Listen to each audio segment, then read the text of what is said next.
So I'm embarrassed that I have a career.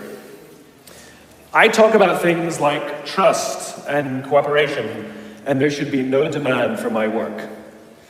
But the fact of the matter is there is demand for my work, which means that there's an opportunity. It means that trust and cooperation are not yet standard in our organizations, and yet they should be, and we know that, which is why we're looking for ways to bring those things to our organizations. So I thought I would do something a little different today. You know, when you're speaking to tens of thousands of people and you have the opportunity to share a message, of course, most rational people would say, let's go with something I've talked about lots of times and I'm really good at, but I'm not normal, so I'm going to do something completely new, and I hope this works out. There are two things that I think that great leaders need to have: empathy and perspective. And I think these things are very often forgotten. Leaders are so often so concerned about their status or their position in an organization, they actually forget their real job. And the real job of a leader is not about being in charge, it's about taking care of those in our charge. And I don't think people realize this, and I don't think people train for this. When we're junior, our only responsibility is to be good at our jobs. That's all we really have to do. And some people actually go get advanced educations so that they can be really good at their jobs, accountants or whatever, right? And you show up and you work hard, and the company will give us tons and tons of training how to do our jobs. They'll show us how to use the software, they'll send us away for a few days to get trained in whatever it is that we're doing for the company. And then they expect us to go be good at our jobs. And that's what we do. We work very hard. And if you're good at your job, they'll promote you. And at some point, you'll get promoted to a position where we're now responsible for the people who do the job we used to do, but nobody shows us how to do that. And that's why we get managers and not leaders.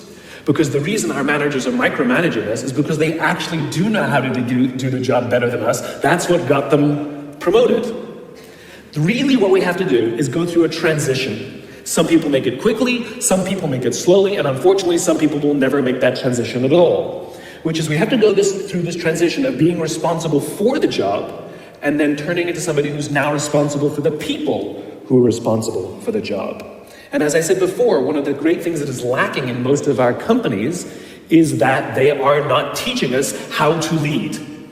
And leadership is a skill like any other. It is a practicable, learnable skill. And it is something that you work on. It's like a muscle. If you practice it all the days, you will get good at it. You will become a strong leader. If you stop practicing, you will become a weak leader. Like parenting, everyone has the capacity to be a parent. Doesn't mean everybody wants to be a parent, and doesn't mean everybody should be a parent. Leadership is the same. We all have the capacity to be a leader. Doesn't mean everybody should be a leader, and it doesn't mean everybody wants to be a leader. And the reason is because it comes at great personal sacrifice. Remember, you're not in charge, you're responsible for those in your charge. That means things like when everything goes right, you have to give away all the credit. And when everything goes wrong, you have to take all the responsibility. That sucks, right? It's things like staying late to show somebody what to do. It's things like when something does actually break, when something goes wrong, instead of yelling and screaming and taking over, you say, try again. When the overwhelming pressures are not on them, the overwhelming pressures are on us. At the end of the day, great leaders are not responsible for the job. They're responsible for the people who are responsible for the job. They're not even responsible for the results. I love talking to CEOs and say, what's your priority? And they put their hands on their hips all proudly and say, my priority is my customer. I'm like, really? You haven't talked to a customer in 15 years. There's no CEO on the planet responsible for the customer. They're just not. They're responsible for the people who are responsible for the people who are responsible for the customer. I'll tell you a true story. A few months ago, I stayed at the Four Seasons in Las Vegas. It is a wonderful hotel. And the reason it's a wonderful hotel is not because of the fancy beds. Any hotel can go and buy a fancy bed. The reason it's a wonderful hotel is because of the people who work there. If you walk past somebody at the Four Seasons and they say hello to you, you get the feeling that they actually wanted to say hello to you. It's not that somebody told them that you have to say hello to all the customers, say hello to all the guests, right? You actually feel that they care. Now, in their lobby, they have a coffee stand. And one afternoon, I went to buy a cup of coffee, and there was a barista by the name of Noah who was serving me. Noah was fantastic. He was friendly and fun, and he was engaging with me, and I had so much fun buying a cup of coffee, I actually think I gave 100% tip, right? He was wonderful. So as is my nature, I asked Noah, do you like your job? And without skipping a beat, Noah says, I love my job. And so I followed up. I said, what is it that the Four Seasons is doing that would make you say to me, I love my job? And without skipping a beat, Noah said, throughout the day, managers will walk past me and ask me how I'm doing, if there's anything that I need to do my job better. He said, not just my manager, any manager. And then he said something magical. He says, I also work at Caesar's Palace. And at Caesar's Palace, the managers are trying to make sure we're doing everything right. They catch us when we do things wrong. He says, when I go to work there, I like to keep my head under the radar and just get through the day so I can get my paycheck. He says, here at the Four Seasons, I feel I can be myself. Same person, entirely different experience from the customer who will engage with Noah. So we in leadership are always criticizing the people. We're always saying, you gotta get the right people on the bus. I gotta fill my team, I gotta get the right people. But the reality is, it's not the people, it's the leadership.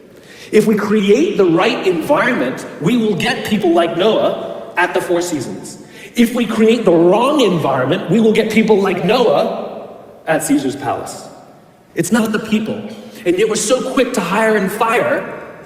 You can't hire and fire your children. If your kids are struggling, we don't say, you gotta see at school, you're up for adoption. So why is it that when somebody has performance problems at work, why is it that our instinct is to say, you're out? We do not practice empathy. What does empathy look like? Here's the lack of empathy. This is normal in our business world. You walk into someone's office, someone walks into our office and says, your numbers have been down for the third quarter in a row. You have to pick up your numbers, otherwise I can't guarantee what the future will look like. How inspired do you think that person is to come to work the next day? Here's what empathy looks like. You walk into someone's office, someone walks into your office and says, your numbers are down for the third quarter in a row. Are you okay? I'm worried about you. What's going on? We all have performance issues. Maybe someone's kid is sick. Maybe they're having problems in their marriage. Maybe one of their parents is dying. We don't know what's going on in their lives. And of course it will affect performance at work. Empathy is being concerned about the human being, not just their output. And we have to practice empathy. And one of the groups that we are pretty bad at practicing empathy with is our young millennials. So let me show you what empathy looks like. Listening to understand, trying to understand someone's point of view and disposition. At 100% of the talks that I give or the meetings that I have, invariably, someone will raise their hand and ask about the millennial problem. Apparently, this young generation is unleadable. Apparently, they have confounded every single company in every single industry. And so now it's at the point where companies have given up and are now just asking millennials, what do you want? And so they say, we want free food and bean bags. And so now every company has free food and bean bags, and guess what? Nothing has changed. So what I thought I would do is show you what empathy looks like. How do we practice empathy with someone we don't understand? How do we practice empathy with an organization or a group that we're struggling with? Right? So we have to understand that it breaks down to 4 things. I've broken it down into parenting, technology, impatience, and environment. Let's talk about parenting first. Too many millennials have grown up subject to what has been described as a failed parenting strategy. Too many of them were told as they were growing up that they were special, that they can have whatever they want just because they want it. They got medals for coming in last. They got participation medals, right? And the science on this is already good. We know that it devalues the feeling that somebody who works hard and comes in first place, and it actually makes the person who comes in last embarrassed because they know they don't deserve it. So it actually makes them feel worse. It actually doesn't help. There are a lot of kids who got into honors classes not because they deserved it, but because their parents complained. And they got A's not because they earned them, but because the teachers didn't want to deal with the parents, right? Then those kids graduate and they're good and they start a job. And in an instant, they find out that they're not special, that you don't get anything just because you want it. You get nothing for coming in last, and your parents cannot help you get a promotion. And in an instant, their entire self-image is completely shattered. In an instant, the way they view themselves is completely changed, turned on its head. And so what you find is that there's an entire generation growing up with lower self-esteem than previous generations. Remember, they have grown up in an Instagram, Facebook, Snapchat world in which they're very, very good at putting filters on everything. They're very, very good at curating how they want to be seen. And we think they're full of confidence. They seem to have all the answers. They seem to be telling us what to do. At the end of the day, it's just not there. It's just not true. It's just not true. Their confidence is a lot weaker than before. They don't know where they're coming from. They don't know where they're going. They're unsure of themselves, and they lack the courage to ask. We say things like, my door is always open, assuming that they have the courage to walk through the door. Number one. Then we add in technology. There's a chemical in our body called dopamine. Dopamine is responsible for the feelings we get when we find something we're looking for or we accomplish something we set out to accomplish. You know that great feeling you get when you cross something off your to-do list, or when you win the game, when you hit the target, right? Win the client, get the promotion, whatever it is. That elation, find your keys.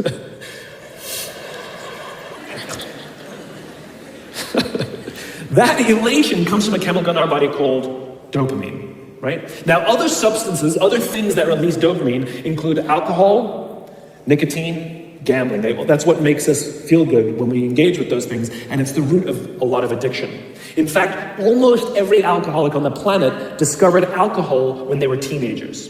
You see, when we're very, very young, the only approval we need is approval from our parents. And then as we go through adolescence, we now crave the approval of our peers. Very frustrating for our parents, very important for us. It allows us to acculturate outside of our immediate families into the larger tribe. Very, very important, right? It's a time of high stress and high anxiety, and we're supposed to learn to rely on our friends. Some people, quite by accident, discover alcohol and the numbing effects of dopamine to help them cope with the stress, and that becomes hardwired, and then for the rest of their lives, when they suffer some kind of extreme stress, they don't turn to a person, they turn to the bottle, right? Now, we also know that dopamine is released with cell phones and social media. So that bing, buzz, flash, and beep that we get from our phones that feels so good, it releases dopamine. We like getting it. Yes, we all hate all the emails, but we love the bing, right? We've all been in this position. You know, you're feeling a little bit down, you're feeling a little bit sorry, maybe feeling a little bit sad. And so what do? We send out 10 texts to 10 friends. Hi, hi, hi, hi, hi. And we hope that they write back because it feels good, right? So now we have a young generation with basically unfettered access to social media and cell phones. We have age restrictions on alcohol, we have age restrictions on smoking, and we have age restrictions on gambling. We have no age restrictions on this other dopamine-producing device called social media or cell phones. It's the equivalent of throwing open the liquor cabinet and telling our young adolescents, I know this is a stressful time, try the vodka, it'll get you through these hard times. That's basically what we're doing. And so what's happening is it's becoming hardwired, where our young generation isn't learning the coping skills and coping mechanisms to turn to another human being when they're struggling or stressed. They're turning to social media or their cell phones. Their self-worth sometimes becomes wrapped up in how many likes they get. They obsessively check how many likes, and actually will get depressed if they don't get any. You see them going out with their friends, and instead of connecting with their friends, they will simply sit and talk on the phone. Let me show you something that's really powerful. Can I borrow your phone, please? There's one right there in between you. Just let me borrow that for a sec. I'm asking you to give me somebody else's phone. You don't have to turn it on. I just need it. Thank you. So let me show you the subconscious power of this device. What if I were to hold my phone while I'm giving this presentation? I'm not checking it, it's not buzzing, it's not beeping. I'm simply holding it. Do you feel like you're the most important thing to me right now? No, you do not. And this is an artificial environment. Now think about how often this phone is out while we're talking to other people. Hey boss, can I talk to you? Sure, what's on your mind? As opposed to, sure, what's on your mind? We go out for dinner or lunch with our family and our friends. We have meetings, and we put the phone on the table, which sends a subconscious message to everybody else in the room that this is not that important to me. You're not that important to me. And by the way, putting your phone upside down is not more polite. This is my favorite one, where the phone rings in the middle of a dinner, in the middle of a lunch, in the middle of a meeting, and somebody goes, I'm not gonna answer it. Oh my God, just so magnanimous. Right? Thank you. Right? Put it away, keep it away, because what it does is it actually hurts our ability to relate to each other. Now you look at young kids these days, they're on them all the time. I don't blame them, it is addiction. We yell and scream at them, but it's like yelling and screaming at an alcoholic. It doesn't help the fact that it's a chemical addiction. Right? So you take an insecure generation that now, through no fault of their own, struggles to cope with stress. They don't know how to cope with and deal with stress. And as they have told me, many of them will admit that they struggle to form deep, meaningful relationships. They will admit that many of their friendships are superficial. Right? That their friends they know would cancel on them if they get a better plan. That they wouldn't really know who to talk to if they get depressed. And maybe they'll turn to an online support group, which is not a real thing. It's not human, right? And we've seen the impact of this. We're starting to see rises of depression in this generation. We're starting to see a rise of suicide in this generation. We're starting to see a rise of accidental deaths due to drug overdose from this generation. Universities are currently dealing with an epidemic that they've never dealt with before, which is the number of kids requesting leaves of absence due to depression. Right? Now, those are all extreme examples. The less extreme and more likely example is that someone will go through life just never really finding joy or fulfillment. And everything's just fine. How's your job? It's fine. How are your friends? They're fine. But no joy because you just cannot, because joy, fulfillment comes from this. It comes from human interaction. We are social animals and we need it. And we have to learn to rely on our friends. And that skill is desperately lacking. So you add in the next one, impatience. This generation is often accused of being entitled.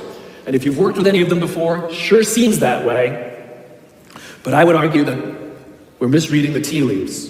They're not entitled, they're impatient. Again, let's practice empathy. How did they grow up? They grew up in a world of instant gratification. You want to buy something, you go on Amazon, it shows up the next day. You want to watch a movie, you don't check movie times, you just log on and download it whenever you want to watch it. Stream it. Right? You want to watch a TV show? You don't wait week to week to week. You just binge watch for the weekend. In fact, if you want to get hold of somebody, you don't leave a message on their machine and wait 4 hours for them to get the message and call you back. You just text them and they'll get back to you literally instantaneously. Heck, if you want to go on a date, you don't even have to be like, hey, you just swipe right. You got a date. Never learned the skill set of like, what are you doing, right? You can have 4 dates in a night. In other words, everything comes instantaneously. They have falsely applied the instant gratification model to life fulfillment and career fulfillment. They want it all instantaneously. The problem is life, relationships, career are not destinations. Like, look, I found the job I love. That's not how it works. It's not a scavenger hunt. I'm looking for the job that will, but no, it doesn't work that way. It's a journey. It's the same with love. It's like, I found love. No, you didn't. You work hard every single day to stay in love. It's a journey. It's as if they're standing at the foot of a mountain. They know exactly what they want. They can see the summit. What they don't see is the mountain. I talked to some recent college grads who are in their entry-level jobs on a regular basis, and I'll ask them things like, how's it going? And they'll say, yeah, I think I'm gonna quit. I'm like, why? They're like, I'm not making an impact. I'm like, you've been here 8 months, right? And this is the problem. They see it as destination. I'm not making an impact. I hear it all the time. But they don't even know what that means, impact. Yes, we all want to make an impact. What kind of impact? What do you want to do? How do you want to contribute to the world? This is what vision is. This is what why is. It's become generic and abstract. But the problem is they're wafting around. They're looking for the right, they'll go from job to job to job, hoping that the next one sticks. They go from relationship to relationship, hoping that the next one is the love that I've been looking for. They don't know how to ask for help, and it makes them feel even worse because they can't find the thing that they're looking for. Maybe it's me. So you have an insecure generation that doesn't have coping mechanisms, that wants everything resolved and resolved now. I have a thought, let me just send a text, as opposed to, let me wait an hour when I'm done with lunch with you, and then I'll send my text, for example. And then we get to the fourth and most egregious of the four observations: environment. We're now taking this wonderful, smart, idealistic, ambitious, hardworking, good group of people that were dealt a bad hand, and we're putting them in corporate environments that do not care about them as human beings. Right? We have, for some reason, our work world has changed over the past 20 and 30 years. We are suffering the side effects of business theories left over from the 80s and 90s. And they are bad for people, and they are bad for business. Let me give you an example. The concept of shareholder supremacy was a theory proposed in the late 1970s. It was popularized in the 80s and 90s. It is now standard form today. You talk to any public company and you ask them their priority and they say maximize shareholder value. Really? That's like a coach prioritizing the needs of the fans over the needs of the players. How are you going to build a winning team with that model? But that's normal today. We don't even perceive it as broken or damaged or wrong or outdated. Remember, the 80s and 90s were boom years with relative peace and a kinder, gentler Cold War. Nobody was practicing hiding under their desks in school anymore. We are no longer in those times. These are no longer boom years. These are no longer peaceful times, and those models cannot work today. Here's another one. Mass layoffs. Using someone's livelihood to balance the books, right? It's so normal in America today that we don't even understand how broken and how damaging it is, not only to human beings, but to business. You know, companies talk about how they want to build trust and cooperation, and they announce a round of layoffs. Do you know the quickest way to destroy trust and destroy cooperation in a business, literally in one day? Lay people off, and everyone gets scared. Right? Can you imagine sending someone home to say, honey, I can no longer provide for our family because the company missed its arbitrary projections this year? And forget about the people who lost their job. Think about the people who kept their jobs. Because every single decision a company makes is a piece of communication. And the company has just communicated to everybody else, this is not a meritocracy. We don't care how hard you work or how long you've worked here. If we miss our numbers and you happen to fall on the wrong side of the spreadsheet, I'm sorry, we cannot guarantee employment. In other words, we come to work every day afraid. And we're asking our youngest generation to work in environments where how would any of us ever stand up and admit, I made a mistake?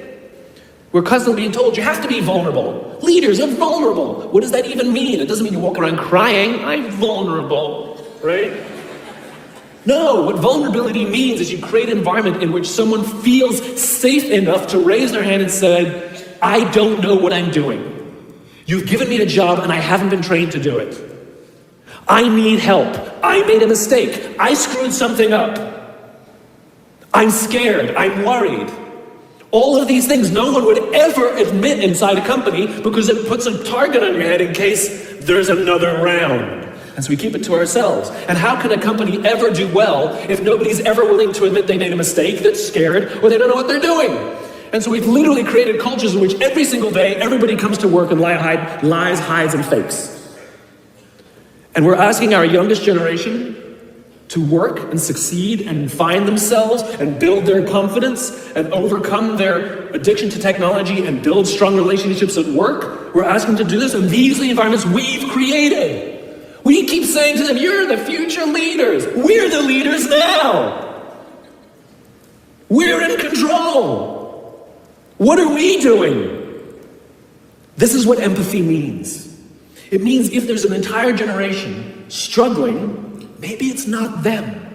It's like, the only thing that the common factor in all my failed relationships? Me. Same thing. Oh, we just can't get the right performance out of our people. Maybe it's you.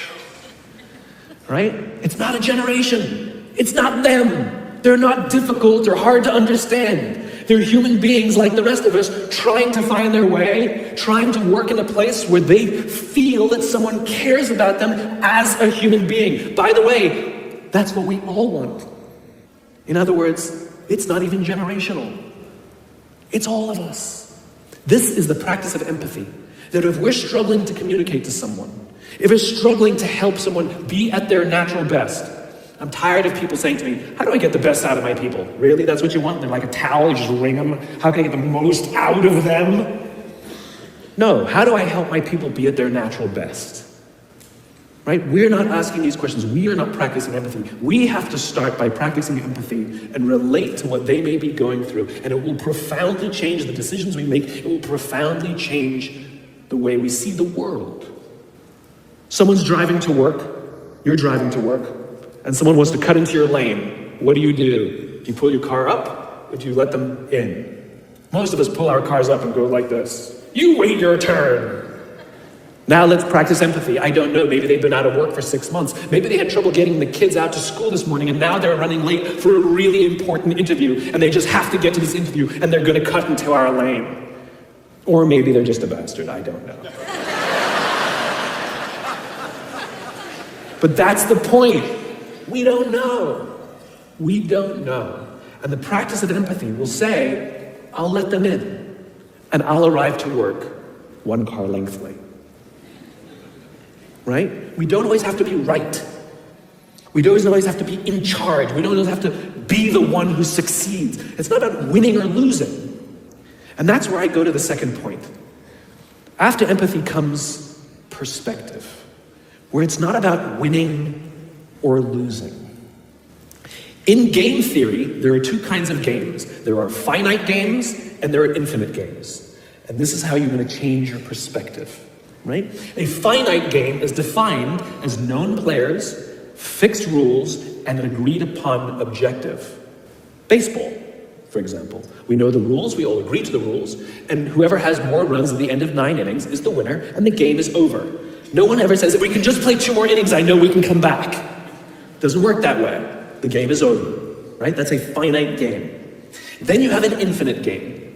Infinite games are defined as known and unknown players. The rules are changeable, and the objective is to keep the game in play, to perpetuate the game. When you pit a finite player versus a finite player, the system is stable. Baseball is stable, right? When you pit an infinite player versus an infinite player, the system is also stable, like the Cold War, for example, because there cannot be a winner and a loser. There are no winners and losers in an infinite game, right? It doesn't exist. And because there are no winners or losers, what ends up happening in the infinite contest is players drop out when they run out of the will or the resources to play. But there's no winners or losers. Problems arise when you pit a finite player versus an infinite player. Because a finite player is playing to win, and an infinite player is playing to keep the game going, right? This is what happened to us in Vietnam. We were playing to win, and the Vietnamese were fighting for their lives. We were the ones who got stuck in quagmire. This is the Soviet Union and Afghanistan. They were trying to beat the Mujahideen, and the Mujahideen would fight for as long as is necessary. Quagmire. Now let's look at business. The game of business has pre-existed or has existed long before every single company that exists on this planet today. And it will outlast every single company that exists on this planet today. There's no winning the game of business. And the reason is because we haven't agreed to the rules. I get such a kick out of this. You realize how many companies actually don't know the game they're in, right? Listen to the language that the companies use. We're trying to beat our competition. We're trying to be number 1. Did you know that we were ranked number 1? Look at the listing. Based on what criteria? Revenues, profits, market share, square footage, number of employees, based on what time frame? A quarter, a year, 5 years, 10 years, 20 years, 50 years, 100 years? I haven't agreed to those standards. How can you declare yourself the winner? How can you declare yourself number one where no one else in the game has agreed to the rules? It's arbitrary. There is no winning because there's no end. In other words, companies are playing finite games. Listen to their language. They're trying to beat their competition. What does that even mean? It's the leaders in the companies that understand the game that they're in and organize their resources and their decision-making around the infinite contest that outlast and frustrate their competition. All the companies that we refer to as the exceptions, Southwest Airlines, Apple Computers, Harley Davidson, they're the exception. No, they're playing the infinite contest. They frustrate their competition, is what happens. That's what happens, because they're not playing to win. Jim Senegal, the founder of Costco, which is the only real company that gives Walmart a run for its money, he says public companies are looking to succeed for the quarter, says we're looking for the next 50 years. You can hear him. He's playing the infinite contest. I spoke at a leadership summit for Microsoft. I also spoke at a leadership summit for Apple. Now, at the Microsoft summit, I would say 70% of the executives, and this was under the Steve Ballmer days, I would say about 70% of the executives spent about 70% of their presentations talking about how to beat Apple. At the Apple summit, 100% of the executives spent 100% of their presentations talking about how to help teachers teach and how to help students learn. One was obsessed with their competition, the other one was obsessed with where they're going. So at the end of my presentation at Microsoft, they gave me a gift. They gave me the new Zune, which was the competitor to the iPod Touch when it was a thing, right? And I have to tell you, this piece of technology was spectacular. It was beautiful. The user interface was incredible. The design was amazing. It was intuitive. It was one of the most beautiful, elegant pieces of technology I'd ever seen. Right? Now, it didn't work with iTunes, which is an entirely different problem. I couldn't use it. But that's something else. I'm sitting in the back of a taxi with a senior Apple executive, sort of employee number 12 kind of guy, and I decide to stir the pot. And I turn to him and I say, you know, I spoke at a Microsoft summit, and they gave me their new Zune, and I have to tell you, it is so much better than your iPod Touch. And he turned to me and said, I have no doubt. Conversation over.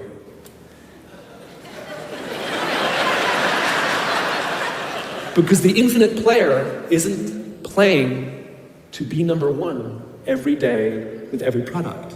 They're playing to outlast the competition. If I had said to Microsoft, oh, I've got the new iPod Touch, it's so much better than your new Zune, they would have said, can we see it? What does it do? We have to see it. Because one is obsessed with their competition, the other is obsessed with why they do what they do, the other is obsessed with where they're going. And the reason Apple frustrates their competition is because secretly, they're not even competing against them. They're competing against themselves. And they understand that sometimes you're a little bit ahead, and sometimes you're a little bit behind. And sometimes your product is better, and sometimes you're not. But if you wake up every single morning and compete against yourself, how do I make our products better than they were yesterday? How do I take care of our customers better than we did yesterday? How do we advance our cause more efficiently, more productively than we did yesterday? How do we find new solutions to advance our calling, our cause, our purpose, our belief, our why every single day? What you'll find is over time, you will probably be ahead more often. Those who play the infinite game understand it's not about the battle, it's about the war. And they don't play to win every day.